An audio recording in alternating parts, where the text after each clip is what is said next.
final session. Kindly be seated, ladies and gentlemen. Thank you.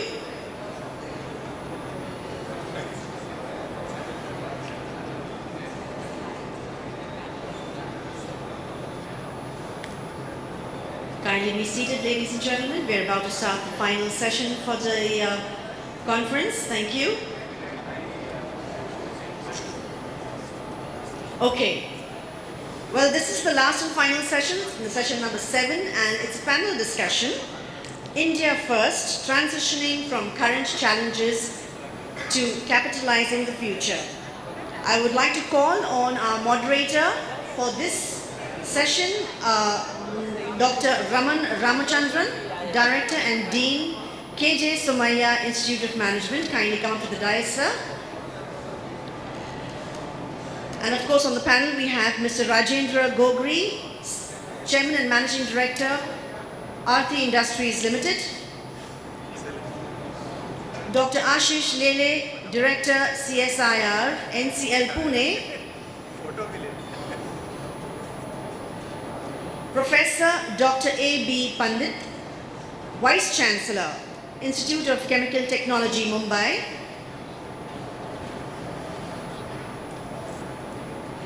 Dr. Jitendra Kumar, Managing Director, BIRAC, Department of Biotechnology, Government of India. And Ms. Ashish Kasad, Partner, National Leader, Chemical and Agriculture Sector, India DNI Leader, EY LLP. Ladies and gentlemen, this is a panel discussion, India First, transitioning from current challenges to capitalizing the future. Thank you. Thank you. Can you hear me? So good afternoon. This is the last session, and I can see it's a very good second. And actually, as one of the organizers, we should have thought a little bit more carefully. When we have such a high-powered panel, we should have had it earlier when there were lots more people, because they've really missed on a great opportunity. So just to let me start to set the context, and then I will quickly introduce the panelists, although I know that they don't need any introduction. So for the last 2 days, we have been hearing the success of the chemical industry, particularly specialty chemical industry in India. I think it was nicely summarized this morning by Representative Crystal, the Managing Director of Crystal, who in his analysis said 80% of the chemical companies in India are investment grade, according to a rating agency. And it is also the sector which has got only about 30% of sales at this sector. So which is all going, talks a lot about the robustness of this industry.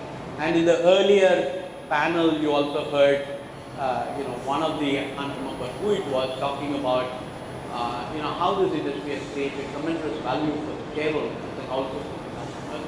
So obviously, we have done a lot of good things, and I know that a lot of credit belongs to ICT, because most of those leaders, including the one sitting right on your right, are product of ICT, and of course, organizations like NCL, which has come up, a lot of process. So we have done a great job, but the fact is also that we are still far away from what China is. Again, the earlier section, somebody alluded to the fact that despite the fact that we have about $50 billion of exports, we are still about 3% of the world's trading in chemicals.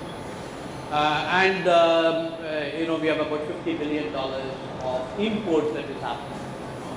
With Make in India, obviously that is a sector that is calling for local kind of substitution. Another factor that is going for the chemical industry is the fact that China is going through some geopolitical and other kind of issues, because of which the world is looking for alternate. And so there is, and the third most important factor is that we are a growing country, 3 trillion, 3.5 to 5 to 10 to 15. And if that has to happen, if chemical industry does not grow, I think there is even a probability that that growth will be stopped, because a lot of that has to come from manufacturing. So in my old company, in BSF, there is always this benchmark that $3,000 per capita income is the tipping point for a chemical industry. Once you reach a $3,000 per capita income, then the kind of increase in use of chemicals just multiplies by multiple factors, and we're still not there, and yet we have a thriving. So there is a lot that is going for India, and hence the title of this particular panel is India First. You know, how can we transition from being a fairly reasonably good chemical player to being a great chemical player and really take the pole position away from that. So that's the topic. And so to dwell on this, we have a very interesting panel, and let me start with, as I said,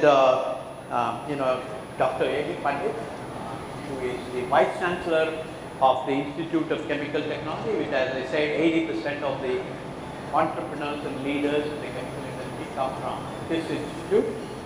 He is the J.C. Bose Fellow, UGC Scientist Chief Professor.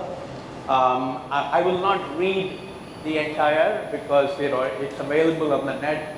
Suffice to say that one of the most distinguished academicians in this field of chemical. And next to him is Dr. Ashish Lele, Director of NCL. He also has industry experience, having worked in clients, and then of course he got his PhD in the US in University of Delaware and worked there, and then has been back in India since '93, working for CSIR. Today he is heads National Chemical Laboratory, which is a premier laboratory under CSIR. And of course then Dr. Jitendra Kumar, who is the Managing Director of BIRAC. And BIRAC is an interesting, maybe not in chemicals directly, but today we are in a space where chemistry and biology are kind of coming together to create wonderful innovations. And you will hear from him about how BIRAC as an organization is really helping this.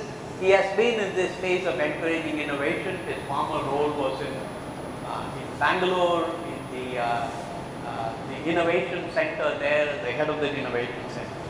And then of course we have our own Rajendra Gogri, chairman of Aarti Industries, the UDCT product, who started this company, has been there for about 30, 40 years now, 40 years as that. Very well respected member of the industry for conducting, running a company which is highly ethical, highly well governed, and has created tremendous value.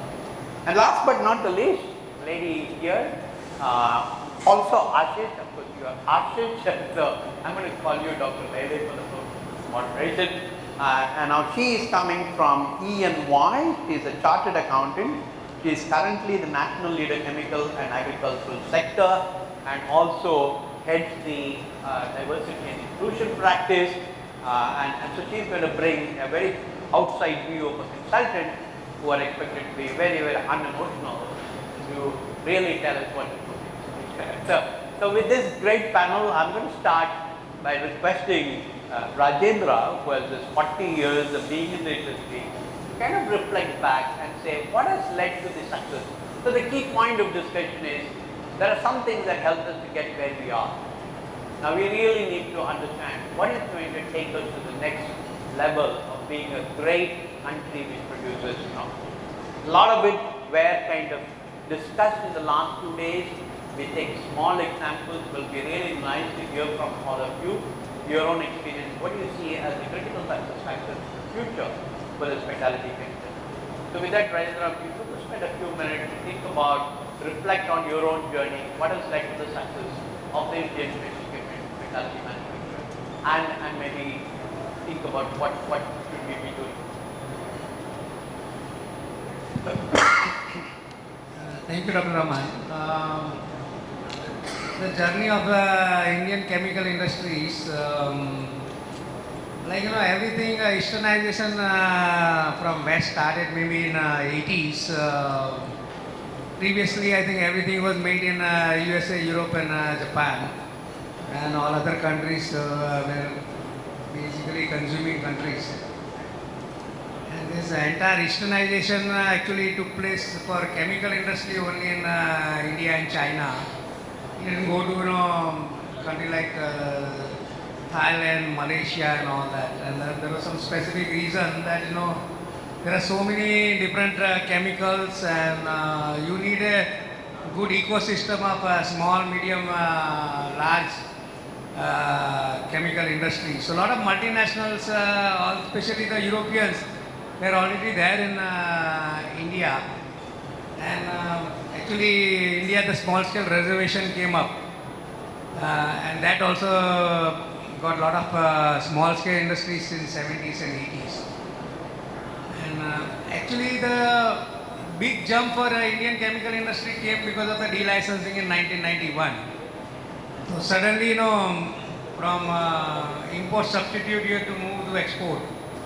The import duty used to be 157.5%. A lot of people cannot imagine that. These are the kind of import duty at that time, and so that threw open the Indian chemical industry, and then actually the industry did quite well in getting the efficiencies and chemistries right, and came out quite strongly. But like everything else, China was much ahead in their scale, what they did. And India did well, but in some, India did very well in pharmaceutical, and maybe one of the reasons was English language. The regulatory, the paperwork and all what you need, India was much stronger in that, even in agrochemical also. It is the intermediate which we got a little bit stuck. So even today, when we are in 2024, so many intermediates are still imported from China currently, and something which will have to be sorted out. Overall, from after great recession in 2008, basically the Chinese cost started increasing. And Indian currency started depreciating against China. So this entire phenomenon of buying more and more chemicals from India started by that time, and it went on increasing by each and everything, like disruption in China because of environment, then US-India, US-China trade war. But with the US-China trade war, everything became China plus one, not only chemicals, but then chemical India became a very natural choice.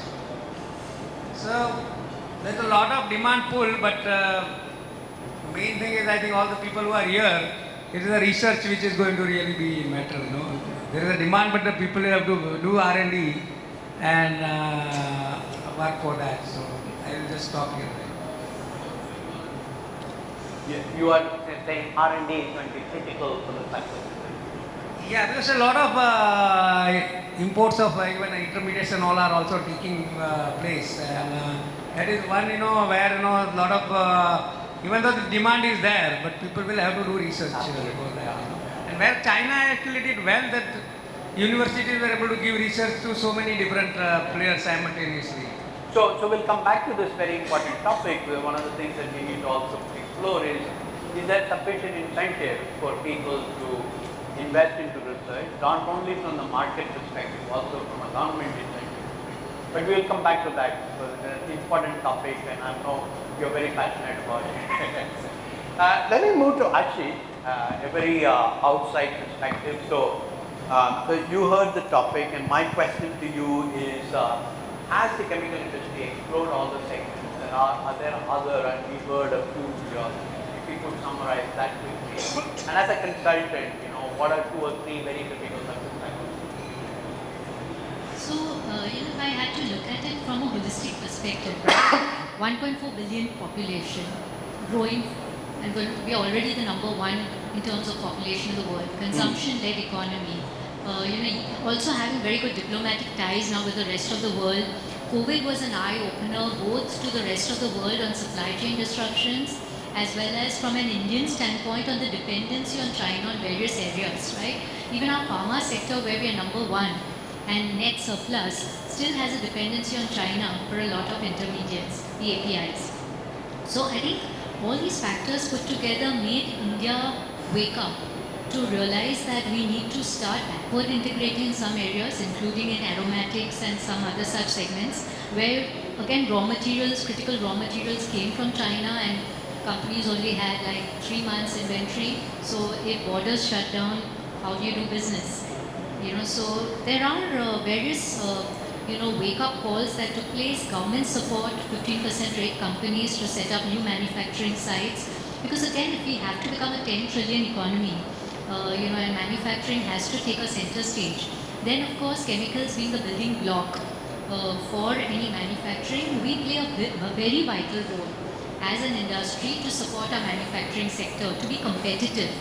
Because if we could keep importing, and Rajendra ji talked about a significantly high customs duty back then, but even now, if you're going to import, A, logistics costs are very high today. B, the cost of manufacturing in matured economies like US and Europe still make it a much more expensive proposition. So we really need to think of, if we want to become the electronics hub of the world, if we want to have a larger role of being a manufacturing hub for the world, make in India become a real dream for India. And we are doing that, right? We're doing that in auto, we're doing that in mobile phones now, we're doing that in footwear, in many areas.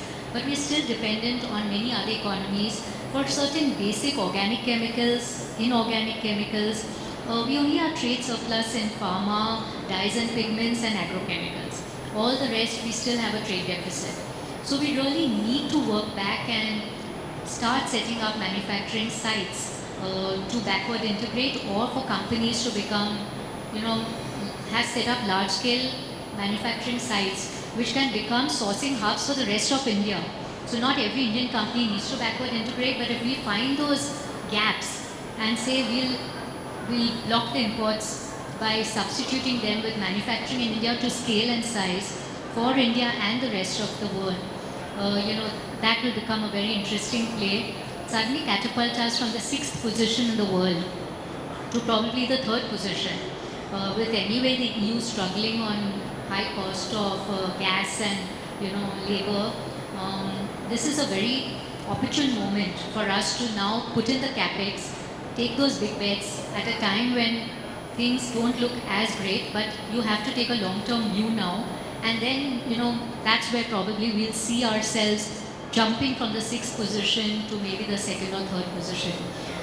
10 trillion economy, if chemicals has to take about even a significant GDA, then we need to be really now upping the game. Yeah. Okay. Great. So I think the point is made. Without manufacturing, we can't reach 10 trillion. If you have manufacturing, chemicals going to play a very important role. And today, after that phase of globalization, where we thought that it's a very integrated world, we can import and we can specialize, we have realized that the geopolitical risks are very, very high today. Countries, companies are suffered tremendously because of this disruption. So we really need to have the supply chain risk mitigation strategies. I don't think we'll ever come to a stage where you can produce everything here, but at least you should put all your eggs in one basket. Yeah, and Raman, if you see 50 billion imports for an industry of 230 billion, right? That means 1/5 is imports. We have to reduce that. Great point. I'm going to now reach out to Pandit, because if we have to do all this, a critical element is going to be talent. And you have contributed in the last 20, 30 years. How do you see this? Do you see the students who are with you now really the same entrepreneurial spirit, the same passion that probably Rajendra had when he was studying in the city? And what are you doing also about some of the new techniques? Are you preparing students for the new age chemical industry? Thank you for this specific question, and I think I would like to start where Rajubai left. There are 3 aspects to this entire growth. The scale of intermediates which Rajubai talked about is absolutely true, and I think there is a well-established supply chain pattern globally, and I don't think India should really interfere that unless it has those capacities to match the global requirements. At the same time, as far as the specialty chemicals is there, starting with that, Indian innovation has so far allowed the specialty chemical business to survive, to thrive using the innovation, and that is what we should really harp on. And to support that, what needs to be done is we require a significant application center.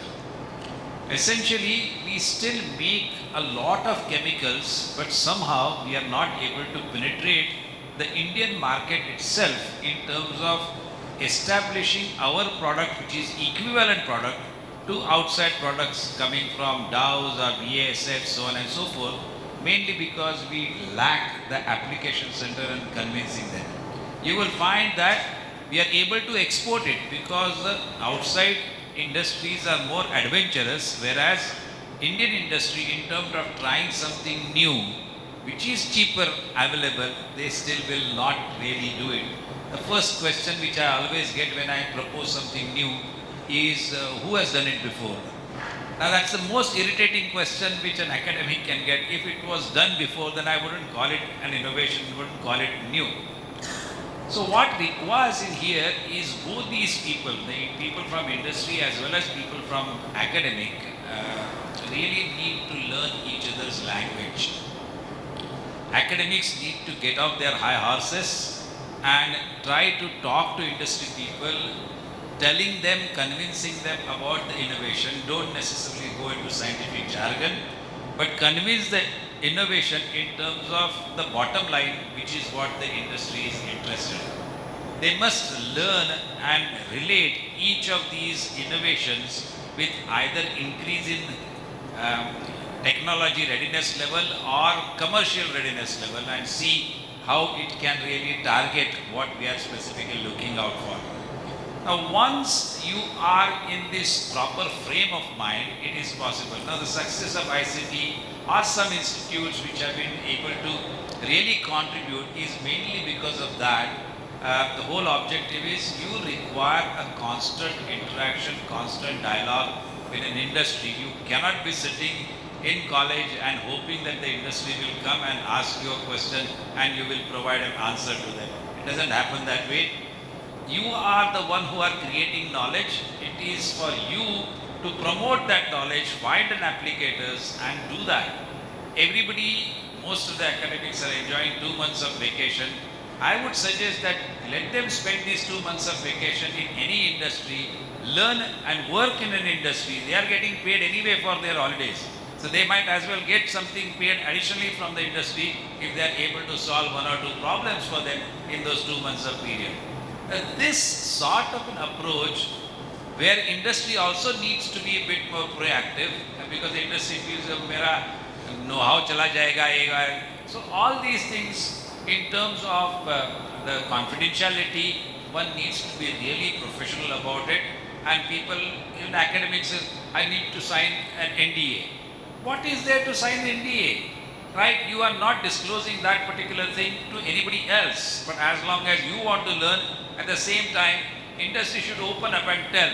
I get sometimes, I want you to design a distillation column. Component A, component B, component C. What are A, B, C? No, that's confidential. How can I design a distillation column? I mean, if you have that kind of an approach, you will never grow.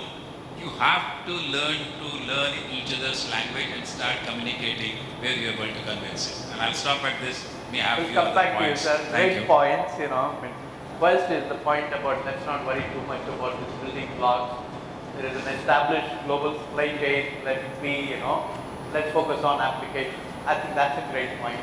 The second one, and based on that, I'm going to quickly ask Rajendra. So if some of your professors want to sit in a company for 2 months in a year, what's your views? No, actually, we have been having professors as You have already. in our independent director in our companies, and definitely it is helping us both on the process side, safety side, and a lot of over the years the experiences what they have got, which we are able to do, and I think this is a very good idea. The other chemical industry also, I think a lot of them follow, and it's still definitely implemented. Okay, that's really great. But I think lots of other companies that emulate this, and this discussion has been going on for a long time about how can we get academics to actually go and immerse themselves in the industry. So in fact, our Vice Chancellor has been proposing that there are some US universities which pay their academics only for 9 months in a year. The rest of the 3 months they have to fend for themselves. So maybe we should introduce a concept like that to in the force. So I'm going to now move to Dr. Ashish Lele, and I know there is a lot that he we would love to talk about a preliminary conversation with him about areas where really innovation is possible and what NCL is doing to really encourage startups and new ideas. So Ashish, please, over to you, and particularly touch on the speciality from a batch process to continuous and some of those topics that you were alluding to. Thank you so much.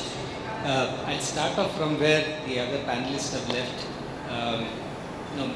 Make in India, great. Increase the scale of manufacturing, look at globally competitive scales is also great. At some point of time, I think the chemical industry will get stuck in a gap. If you want to jump that, you need to really innovate. So I would say not just make in India, but first innovate in India and then make in India is going to be equally important for that. The second important thing is going ahead, there is going to be increasing pressure on decarbonization, increasing pressure on improving sustainability in everything that you do. So I think innovation and focusing on sustainability, decarbonization are going to be very critical for India. And I think there's this huge space for innovation in that area. Moving from, as you said, from batch processes to continuous flow chemistries, particularly for specialty and fine chemicals industry. I think this is really and truly a paradigm shift in the way we manufacture chemicals, because so many advantages of going to continuous flow. Not for every single process. You have to select, you have to have a set of parameters where you check boxes and say this process is worth doing in continuous flow compared to the way it is conventionally done, which is batch. Any number of advantages, and I'll not get into all the technicalities of it, but we see today in NCL, where we have done a lot of these kinds of innovations, we see a lot of specialty and fine chemical industry really interested in investing in this transition from going from batch to continuous. And I think that's one of the large programs that we are driving in NCL. Professor Pandit talked about an application center. We've called it a little differently. We call it a living lab, where we want to demonstrate platform chemistries, the simple standard platform chemistries, how they can be done in continuous flow. Chemistries that we typically do in batch processes today, how do we move them into continuous, and what advantages do you get out of it. So the kind of platform chemistries, continuous flow synthesis we are trying to set up will also be digitalized. So there will be an equivalent digital twin on it, because that allows you live data and telling you how it performs better than the conventional batch processes. So there's a digital footprint and there's a physical footprint to these chemistries. I think so. There's a lot of great innovation components that we are looking at. The third one we are looking at is decarbonization. Now, this way, the going to continuous flow and making things which are more, better conversions, better selectivity will anyway automatically lead to lower utility costs, therefore lower emissions. All of that will happen. But there's more you can do. So, as India is betting big on hydrogen, for example, and hydrogen is used widely in chemical industry as a feedstock, all of which today is grey hydrogen, right? If we can move to green hydrogen, that's a sure shot way to decarbonize. Of course, there are challenges of meeting the right price points and so on, but the way India is betting on these things, I think there is a sure way to look at green hydrogen as one of the ways to decarbonize the chemical industry. So huge number of things in the innovation space that are happening, and I would be definitely saying that innovate in India, make in India should be the mantra of chemical industry going ahead. Great. I do have two questions, one for you and back to that. So you talked about batch process to continuous process, flow chemistry. My own experience has been limited all by, we had 2 days, one company talked about flow chemistry. Gogri and Aarti. I think they're also collaborating with a few of this one. But in general, maybe there are a couple of pharma companies, and I know that now the PI we were exploring it. So you have innovation, the technology is obviously there. So what are the barriers to actually adoption of this? Is the first question. And the second, Rajendra, you alluded to the fact that you need to have an ecosystem of small, medium and big companies for a chemical industry to thrive. Now when you have demands like, decarbonization, sustainability, how are small and medium companies going to cope with these requirements? Or do you see that 20 years from now, maybe it is only the major players who are going to do it? So maybe Ashish, technology adoption barriers, what do you see as the key point and what can we do or what can the government do? So I see two barriers. There would be others, but I see two as the big barriers. One is in continuous flow synthesis. A lot of hardware that people look at today they look at outside India, they look at importing it. And our own experience at NCL has been that there is absolutely no need to do that, because some of those reactors that we buy from outside are not necessarily the best hardware that you could use for that chemistry. I have seen, for example, reactors where you have a huge mass of steel, a huge block of steel, fitted with some small reactors in between, and the whole thing is shaken, right? You can't scale something up like that. It is okay for a lab scale, you can't scale something up like that. Now, if you buy those kinds of reactors, not the best way to, it's very capex intensive, and if this is the kind of technology that is promoted as the way to do continuous flow synthesis, it will become a big barrier, because capex becomes then a huge barrier, right? And understanding that there is no need to do that, there is a lot simpler innovations that you can do to do the same chemistry in the same continuous flow without having massive capex investments, is the message that needs to go. Otherwise, great technologies like continuous flow synthesis will also not succeed, because people haven't innovatively thought about it and only dependent on technologies from outside India, which is absolutely not the way to go ahead. So that's one barrier. The second barrier is something that I call the valley of death, is how do you translate from a TRL 4 to a TRL 9, right? And almost all academic and even places like ours, we can only reach a certain level of TRL, right? For various reasons, mostly systemic reasons. So you can take technologies to TRL 4, sometimes TRL 5, and then you have a block. You can't go to TRL 8, 9 at university level or at the R&D level. And most of the industry that we interact with would want a turnkey technologies, because that is how they have operated for so long. So they want a complete technology package installed and running. This is a big valley of death. It's a big barrier of how to move science from lab to market. We need institutions in this country. Examples are there outside. Fraunhofer is an example in Germany. Catapult is an example in the UK, where institutes are set up only to bridge that gap. They are only for doing translational research. And we do not have an equivalent here in India as of now. And I think if policy decisions are taken to set up institutes like that, or some other mechanisms are set up where industry, academia collaborate, only to focus on how to bridge this valley of death, I think that is the need of the hour in my opinion. So these two big barriers. I think you had asked about the small and medium enterprise, that ecosystem. Actually, the need of that will still remain. The reason is that, the quantity of chemical required sometimes are relatively much smaller, and it will become very difficult for, large company. Their plants will be of larger size than cleaning and all that. So there will be a space for medium scale companies also. And actually, we as a company have now, had a separate team now to collaborate with small and medium enterprise, because we have set up a very good R&D center and doing a lot of R&D. But then some of the intermediate chemistries, it might be better that, we outsource with the other. Exactly. The important thing now will be the collaboration with the larger company with the medium company. Larger company can help in better systems and processes, and also transfer the R&D under confidentiality or whichever way. And I think that space will remain, and I think it might become more collaborative than before in future.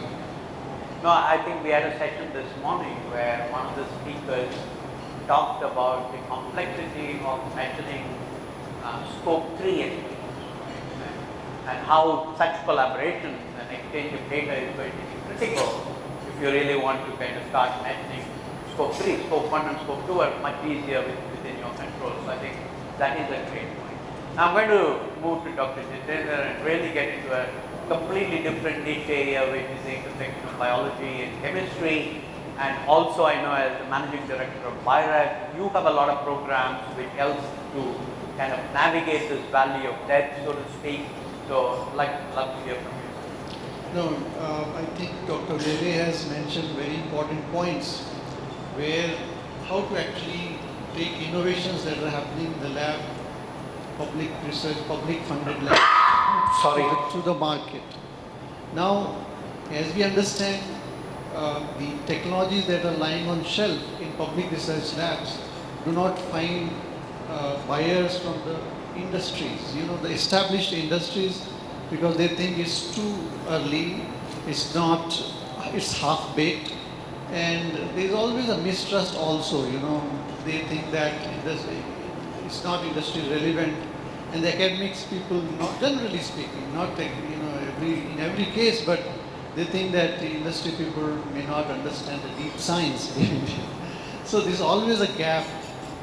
Now, there has to be a mechanism, as Dr. Lele was pointing out, that how to take these technologies in an institutionalized manner. Rather than sitting and see, okay, somebody will come one day, actually, it's a very inefficient process. There may be some technology transfers, but it's royalty sharing, etc., but those are inefficient processes. BIRAC has undertaken several mechanisms to fill this gap. Now, this valley of death is actually where the academics or the ideation process is completed, and then it has to be pilot scale to demonstrate efficacy in the industry. This valley of death is important for not only taking these technologies forward by any established industry, but also to attract any investors. Now, this is the most perplexing problem all across the world, how to bridge the valley of death. Now, many countries have this policy of startups, where, for example, I also underwent at Fisher College of Business at Ohio State University. I was a scientist there. So, what they had designed a program where these MBA students will take up these technologies that are lying on shelf in, say, Ohio State University. But those such programs are running across the country, across many US universities and Europe. Now, these entrepreneur by nature, actually, they take risks, and then they monetize it when they take this technology readiness level from level 4, as you say, 3 to 6 or 7. This valley of death, they can monetize and they can work on it. And so, how to actually make sure that these entrepreneurs are latched on to the inventors? So one mechanism that BIRAC has is the Biotech Ignition Grant. And when I say Biotech Ignition Grant, doesn't mean that it will only cater to the biotechnology. There are chemistry and biochemistry linked. As long as it has applications in life sciences, it will qualify for that. The individuals also can apply for this. So there are many times when applications come to us where they have some technologies in mind which is there in some public lab, and they apply for Biotech Ignition Grant, and they say that okay, they will license out the technology from the research lab, and then they will do entrepreneurship, and they will take it as entrepreneurial means, and then be funded. But that also is, I think, not 100% institutional mechanism, although it has, to some extent, it has definitely done its job. But I think going forward, BIRAC and other institutions also can devise an entrepreneurs in residence program where these entrepreneurs in residence could work along with the inventors in the same lab, and take these technologies forward.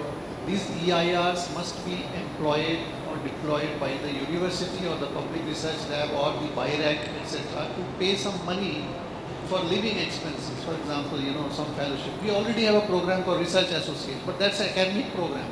I'm talking about entrepreneurs in residence as an entrepreneurial means of venture creation, institutional mechanism to create ventures. So then these technologies can see the light of the day, and they can be incubated at incubation centers which we have funded. Like right now we have 75 incubation centers across the country. Dr. Lele was telling about a very important point of institutions like Catapult in UK and other places. We may not have an advanced version of like the way you are saying Catapult, but we have incubation centers where these technologies can actually be incubated by entrepreneurs in a subsidized manner, and then they can do proof of concept, attract venture capitalists, and either take themselves forward these technologies or license out. So this mechanism has to be actually foolproof. It has to be made foolproof, and then these innovations can see the light of the day. The other important point is we cannot depend upon foreign technologies or foreign licenses, because this will add to the cost of the technology. And the whole world is looking at India to reduce the cost, whether it's healthcare, whether it's chemistry, specialty chemicals, or anything. The cost is the main differentiator that India can, and quality, of course, without compromising quality. I'm saying cost, and then we can become one of the leaders in this field. Thank you for that great points. So there are 75 incubation centers you said across, right? And is this increasing? Do you see year-on-year increase in the number of incubation centers? Yes, we are adding every year around 12 incubation centers. So recently we had put an ad, BioNest Center, we say BioNest Centers. So 12 more will be added this year. So China has 400 incubation centers. We have currently 75. So US has around more than 3,000, 4,000 incubation centers. So slowly we have to catch up. Incubation centers are one of the indicators of how this entrepreneurial activity is shaping up in the country. So definitely we are very, very keen to strengthen it. And this coupled with the Biotech Ignition Grant is 100%, it can deliver success.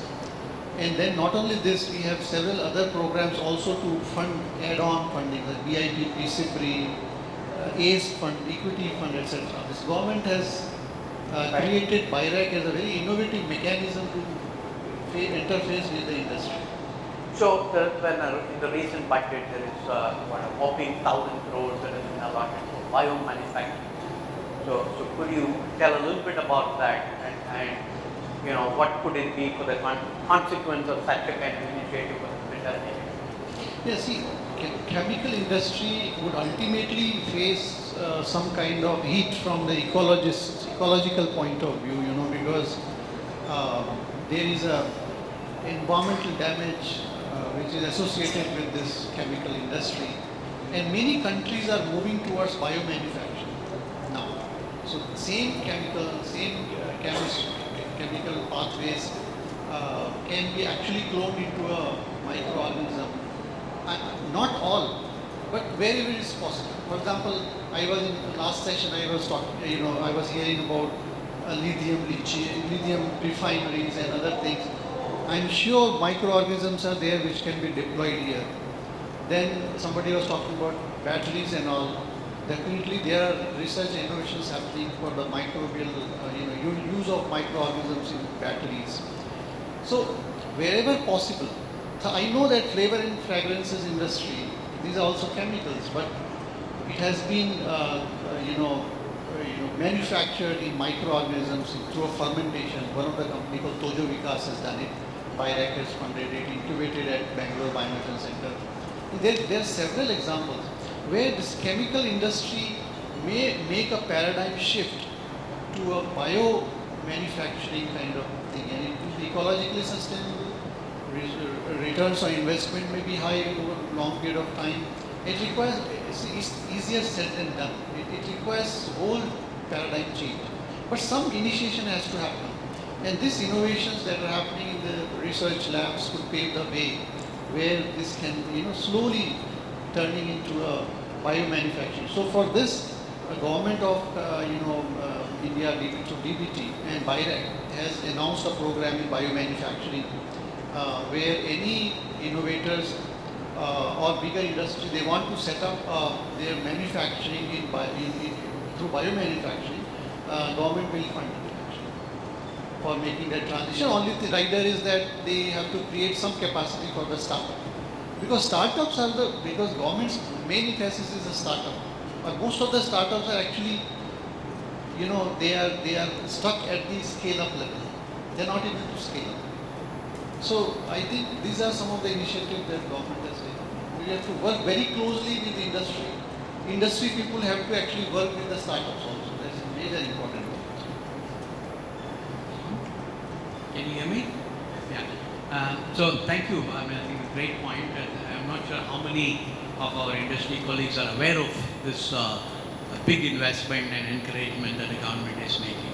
We had a great presentation, again, one out of, in the 2 days, a company called String Bio, which uses methane for producing proteins and number of products. Yeah. And I know you supported them as well. Supported from BIRAC and incubated at Exactly. a lot of BIRAC centers. Absolutely. Yeah. So a related question, and I'm going to now lean on Ashish to answer this.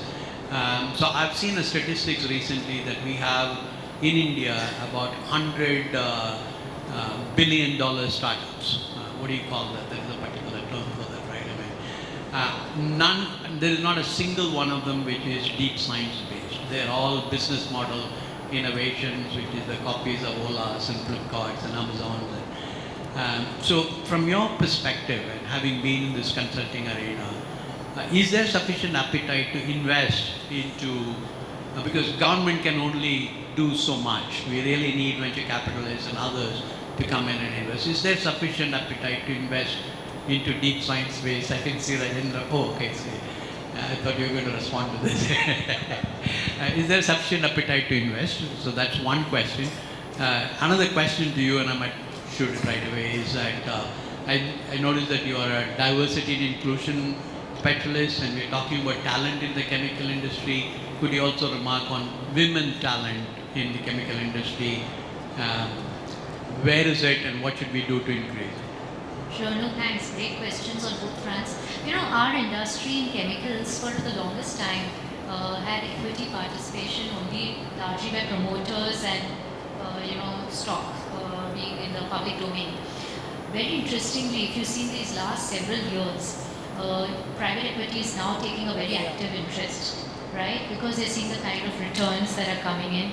I think when India made the very large space research leap, the faith in India for research capabilities started shining in the world. And we see now these startups, and that's why the government has also been promoting the whole startup culture, right? It's not just technology in the e-commerce space or asset-light businesses. We are seeing it in drone technology, we are seeing it in soil cards, we are seeing it in various elements where they're coming up now, which are even supporting parts of our industry. I think what we will see certainly, as these incubation centers create some winning technologies, and we have the patent box regime in India, not many know about it. But lots that the government is doing, once you have more of these IITs, ICTs, NCL graduates and all getting into the startups and coming up with innovative technology, financing will surely follow. Because that's where you're going to see the premium pricing coming into being. Large corporates globally are setting up huge funds to invest in startups around the world. Whether you look at large German corporates, American corporates, some Indian corporates as well. So there is funds waiting to be invested. We will see that coming our way for sure. So I think for all those who are into innovation, it's a big thing. You know, we had a young gentleman talk about what he's doing in the battery technology space, right? And that's what is, I think, as the end-use industry demands more, we as a country have a lot of capability to develop solutions to meet needs. And we've stood up for that forever. And I think this, to my mind, the space technology was like the tipping point. It's actually encouraged a lot of youngsters to want to get into R&D and you know, new innovation. So we will see, I think, you know, financing following as soon as you see some cutting-edge technology emerge.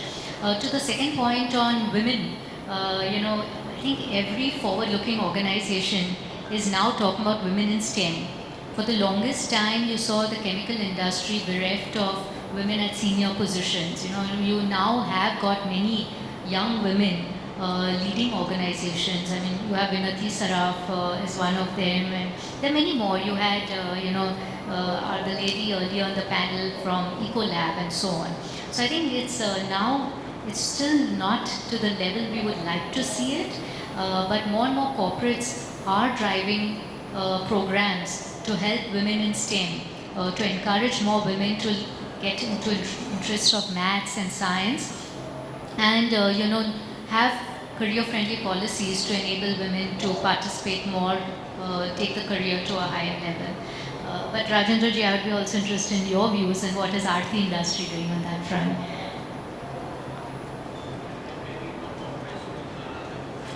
Is also in terms of investing in newer technology startups, do you have, as a company, a strategy looking at who is out there and how do I, you know, kind of support, take, share, or, you know, capitalize on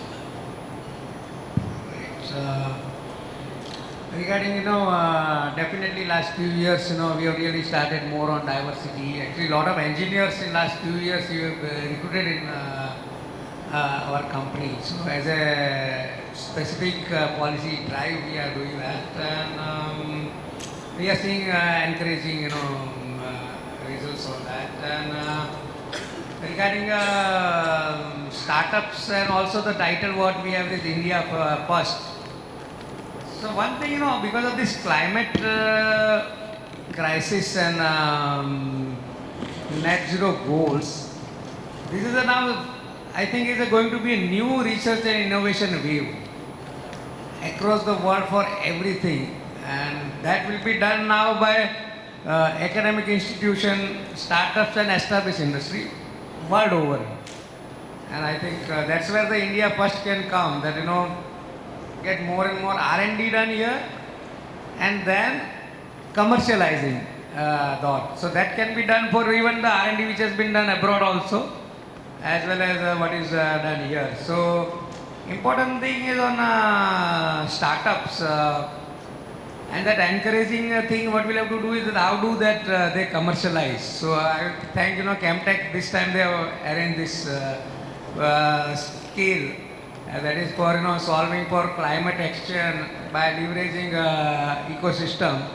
So I will, you know, suggest all of you to visit that. Around 60 startups out of that 20 has come from foreign countries, you know, and India can become the major manufacturing, because India has got chemical, mechanical, electrical, all the industries, and also a lot of demand for climate related things. So, you know, India can really be a good from that startup idea, whatever they do, assist them further, and then really get into India into manufacturing.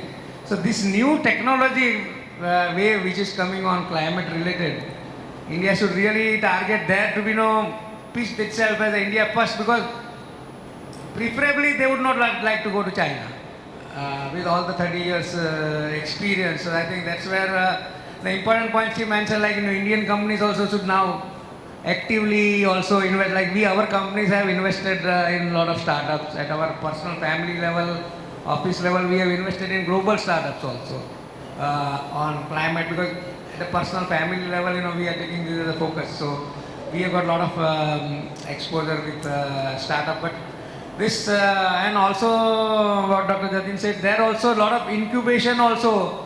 More and more industries should look, you know, how do they really commercialize something which may be made only 100 tons.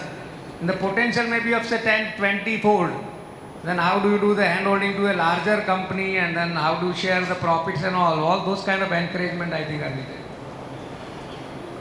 I just wanted to add one more point on the diversity aspect. The whole 2 days, everyone's talked one word, sustainability.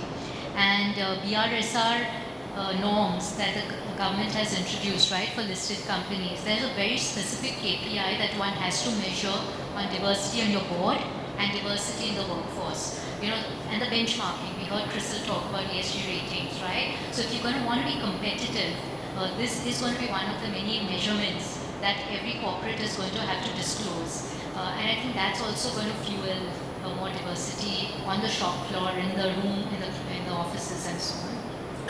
I have a question for Dr. Pandit, and this comes back to this whole incubation, at ICT.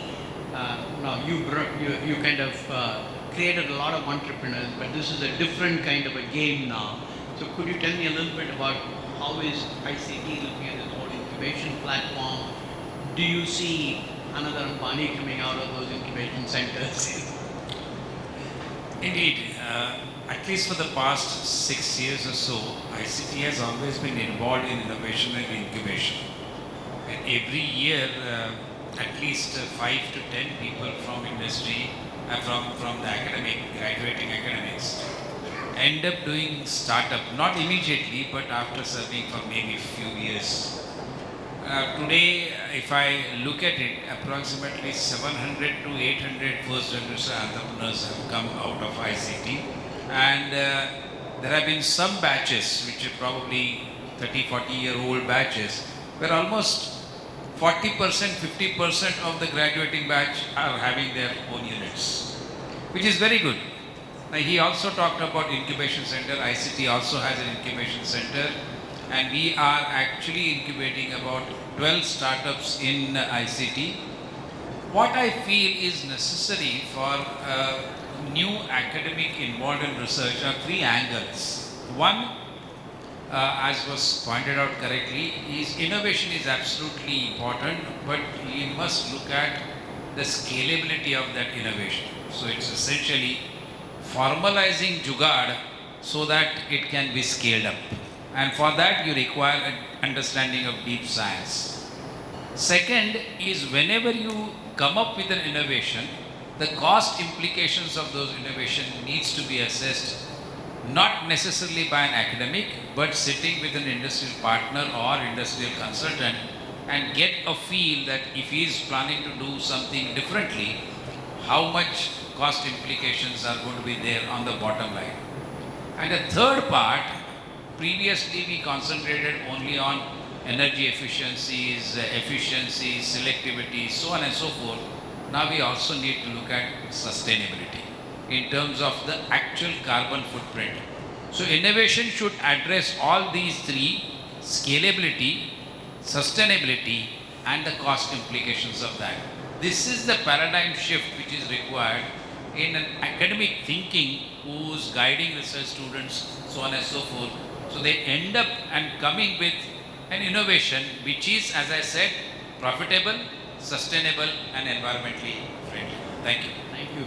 I think you summarized the key message and critical factors already. I've been told that we are almost running out of time, but I must, give an opportunity for a question or two from the audience, if there is any, because you will not get this opportunity again to have 3 or 5 stalwarts on the dais here. I know that both have already said it. Hello. I'm Surendra Gupta from Pidilite Industry, also from ICT. To be honest, really, I'm here from last 2 days. I think Chemtech intentionally kept this session at the last, which is the best panel which we could see. We can see from academics, we can see, I think, from industry, consultant, from government side.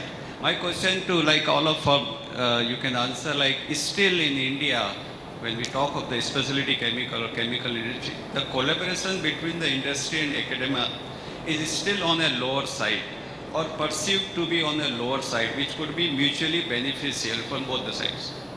What are the challenges on this? And what are the proactive actions both the sides can take so that they can mutually come together and really work on some innovative ways to really handle or get certain new technologies?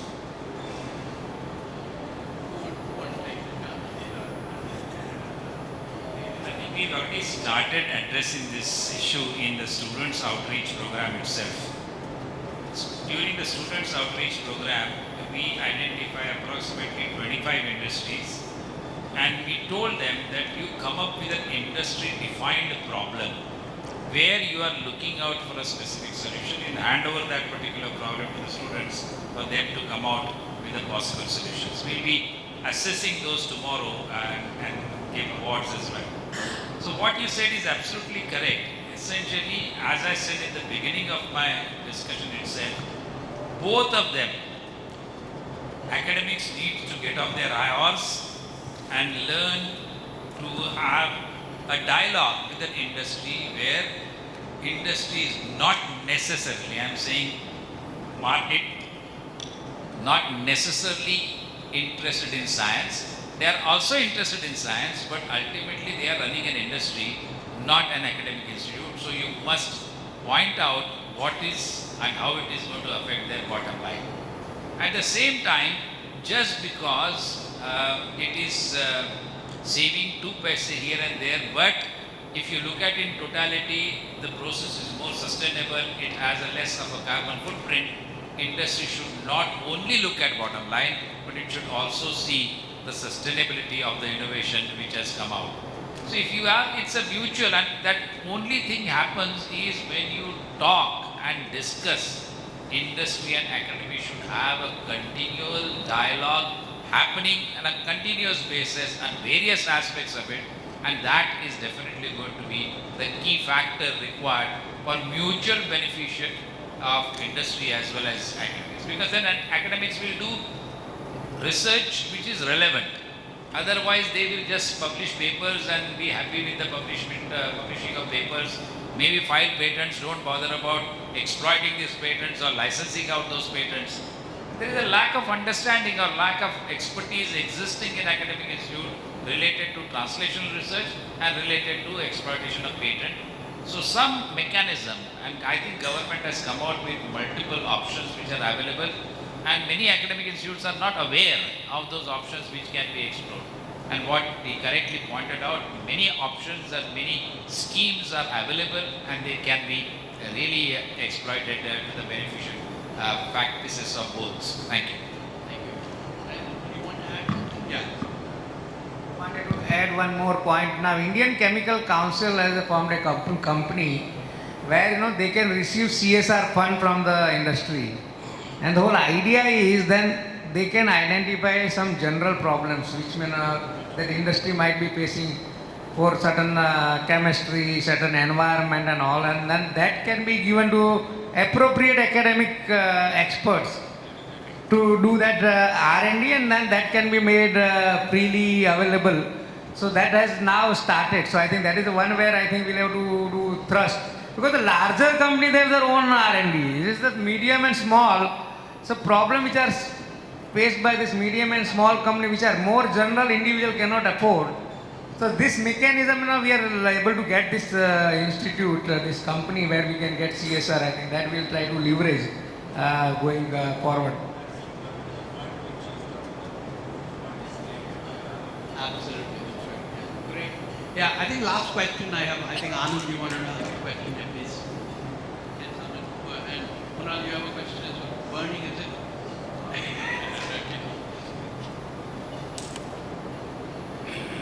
Thank you. My name is Anand from NOSIL. Very interesting discussions, and thank you very much to the entire panel and Dr. Raman for that. I think two parts to the question. I think a large part was already taken up by the gentleman here, but I just want to kind of give it just one.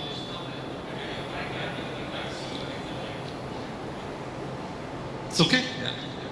Yeah. So I think sometimes there is, when we look at international universities and the collaborations that happen, and we see it, I think you also mentioned, there's a lot that's happening compared to the Indian industry. So the question, I think, maybe to Dr. Kumar, Dr. Lele, and Dr. Pandit, maybe just one thing from your side. I think I'm not going to really ask what should universities be doing, but what is that one thing, action that you think an industry who's really looking forward to collaborate should do, which you say one thing, that can really catalyze this whole process? That was one part of the question. The other one was, somewhere there's a feeling that at the academic level, let's say the KPIs or KRIs are inclined towards publishing academic papers rather than commercializing it. Is there something that we can do about that? Or is that changing? So the first question, what should industry do? I'll be very short because the time is less, but we can talk offline also. I think industry must have the innovation game or the R&D as their focus. Right now in India, industry does not invest so much on R&D and innovation, to be honest.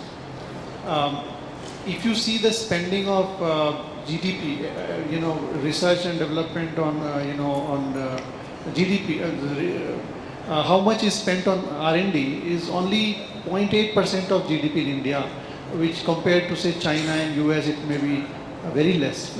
China spends 4%, US also 3.4 or something, some percentage. I'm not exactly, but it's around that range. 3 to 4% of GDP is spent on R&D. That means what?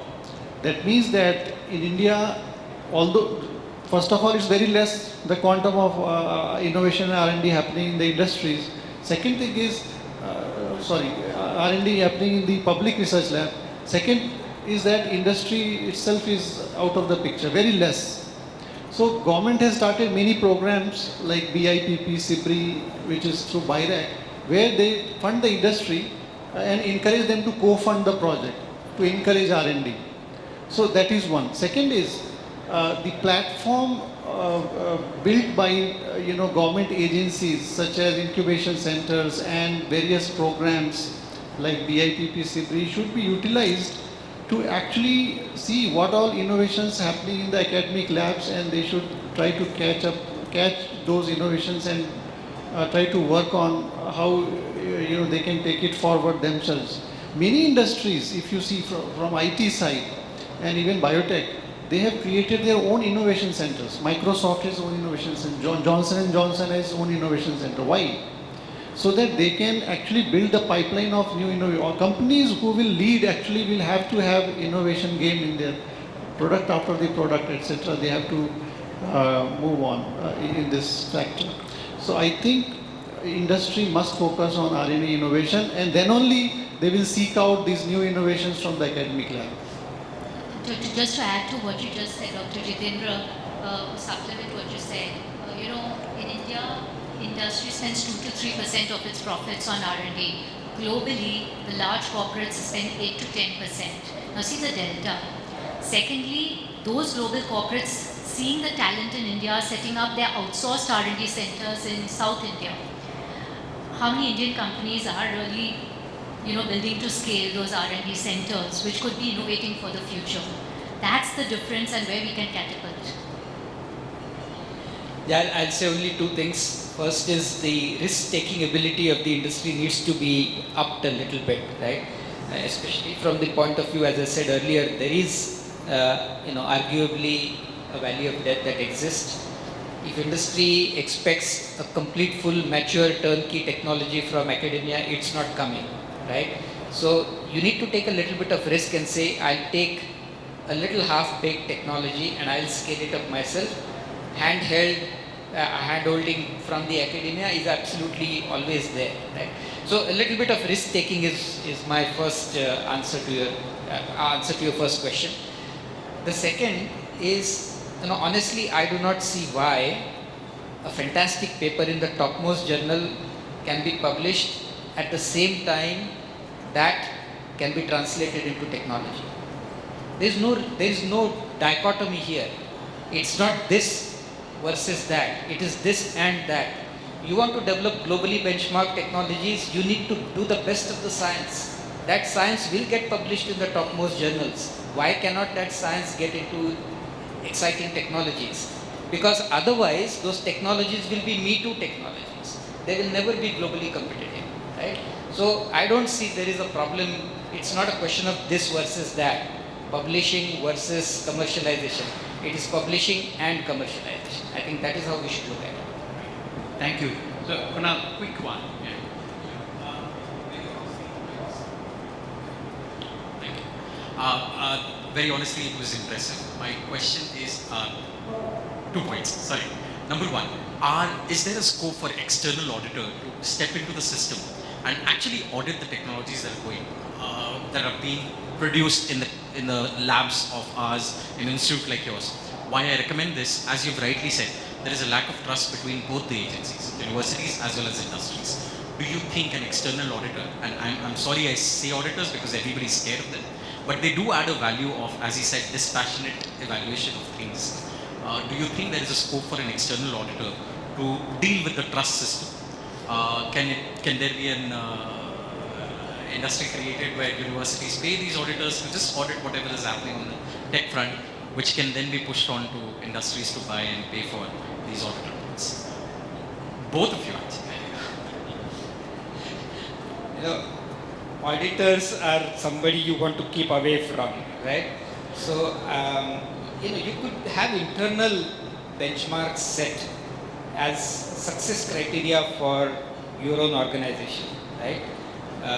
You don't need necessarily an external party to come and assess you, which happens all the time, by the way. It happens. In fact, today, for national labs such as ours, it's not just a financial audit, it's a performance and financial audit, right? So the external auditing does happen, but that's not necessarily the only way to bridge this gap or build more trust. I think it's something inherent. You have to, it's a mindset change that you need to do, and something that the organization internally should build, right?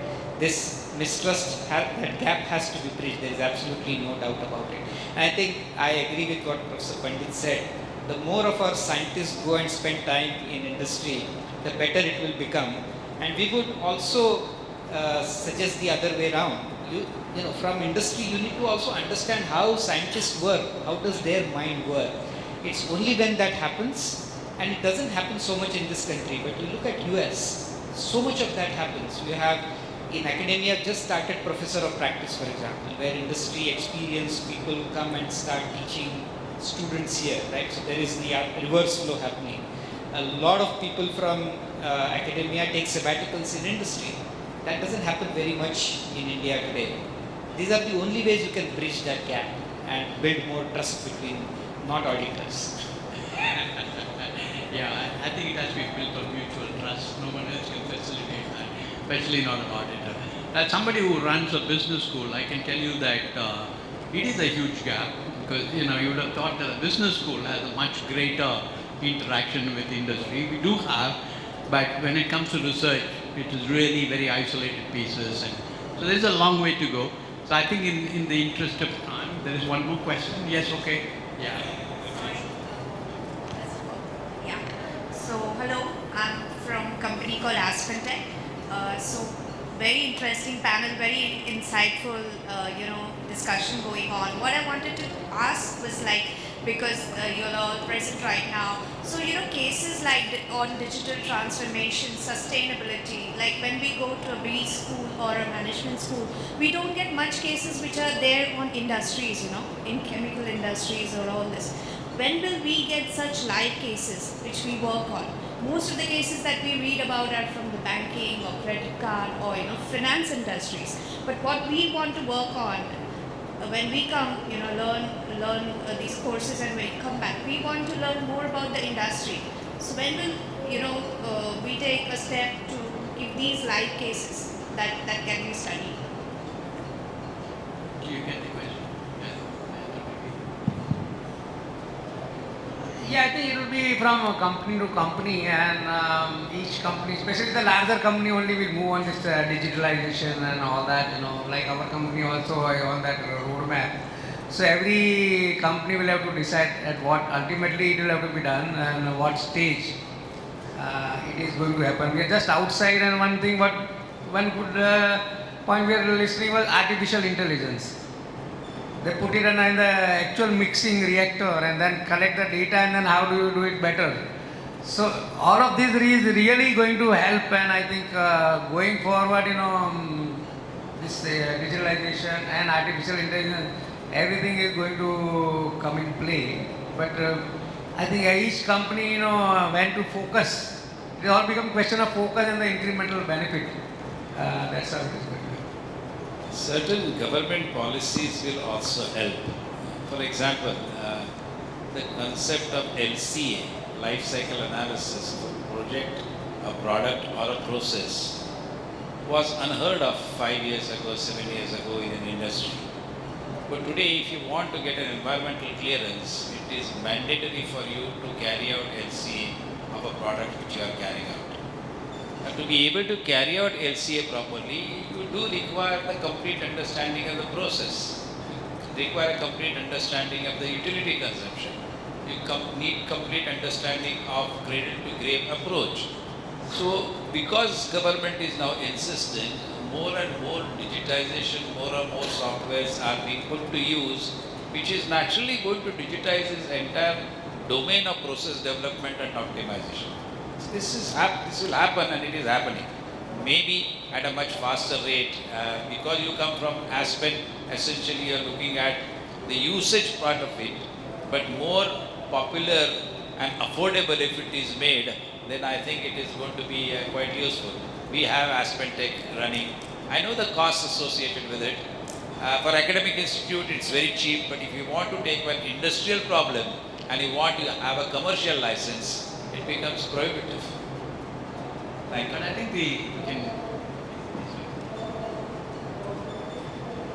I think, if I'm not wrong, your question was why is the cases are not written. Why there are not more case studies related Case studies related to yeah, and why is not being yes, taught why? taught in the management schools. Yeah, yes. See, When we want to relate to them, we can't actually relate to them. you're 100% right, and the reason is there is a dichotomy between the scientists and the business. So scientists may not be able to, if they have some innovation and that has gone to a startup, and suppose Dr. Rahul Pulvar's CAR-T technology, it made the wave across in globe actually. It was Indian technology developed in IIT. Rahul ImmunoAct, it took it forward, but is there any case history written? No, we don't know. We are very bad at documentation as our culture, But banking and business, etc., takes the lead because management schools, professors, and all, they understand that sector, but they may not understand the technology sector very much, and that too, the chemistry and the biochemistry part is still little more underdeveloped. So I think for this is very important, because otherwise business schools will never focus on the technology entrepreneurship. Mostly they focus on some business entrepreneurship, but not technology-based entrepreneurship. So I think there has to be concerted effort from the government side to create some programs of writing the case histories for the successful company. For example, BIRAC should take up. Actually, we are thinking of creating a case history and not just documenting. It has to be a real case history, like Harvard cases, you learn. It has to be total dissection of the whole industry, in-depth analysis of how it has disrupted and all that. Unless that happens, it is useless. So we are on the way. Definitely that point is well taken. Very important question. We must address that. I'd just like to add, my observation has indicated that up to a turnover of about 150 crores or so, technologists drive the company. From about 200 crores to 500 crores, marketing people govern the company. After 500 crores, 600 crores, only the finance people will control the company. Because the kind of returns and the changes in the bottom line which you can do with that kind of innovation, technological development, unless it is a really disruptive technology, becomes very difficult and people don't have that patience. Great point. I don't fully agree. I can only say that if you look at companies that have survived 100 years and more, it's because the technology played a very, very important role, right? And I think we don't have enough of those kinds of, except for somebody like Rajendra, who is a technologist himself, heading the organization. But I think that's where the problem is, the passion for what you do and the need and the curiosity and the ability to invest more and more, which is actually now summarizes a very critical conclusion here, because if we have to now become India first, I think it's innovation, innovation, innovation. That's going to be the key. And innovation which addresses some of the concerns of the society today, like decarbonization and sustainability. I think those are, to me, one of the key conclusions. And obviously, I think government has got a lot of programs. We need investors to step up. Probably we need to think about how do we educate investors about deep science and the kind of gestation period and the risk and return rewards with case examples like what you pointed out. So I think these are, and yes, diverse talent, yes, and look, India is losing out on what is it, 82% of our talent, because only about 18% of women actually come to workforce. And so this needs to change as well. So with that, my job was very easy. Our moderator's job is always very easy when you have a very powerful panel of people like you with extremely insightful kind of comments that you brought in. Thank you very much, and thank you for the wonderful audience and the questions. Thank you very much to the esteemed panelists for that very interesting and very interactive discussion. Lovely. Well, as a token of appreciation again, we would love to have Dr. Raman give each of our panelists a memento to take home. We will start with, of course, Ms. Ashish. Thank you so much. Mr. Rajendra Gogri.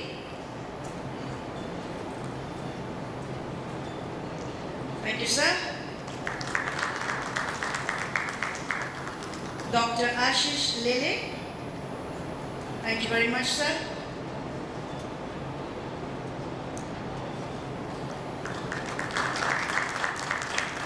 Professor Dr. A.B. Pandit.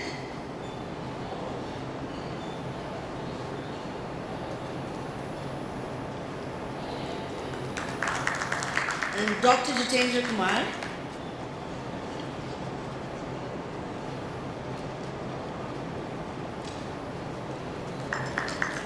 And Ms. Ashish, could you do the needful, please, to hand over the memento to Dr. Raman. Thank you so much, ladies and gentlemen.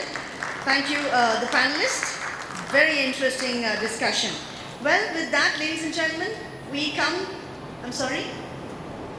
We need a group photograph, of course. All of you with your beautiful mementos, a group photograph for the record. Thank you. Excitement got to me.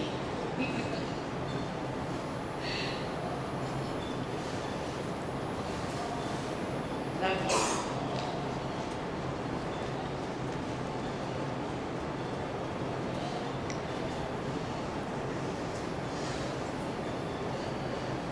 Thank you so much. Well, ladies and gentlemen, with that, we come to the end of this very interesting specialty chemicals conference, World Conference 2024. I would like to thank, of course, Chemtech Foundation and, of course, Jasubai Media and the Government of India, as well as their partners and co-partners for organizing and bringing this conference to fruition.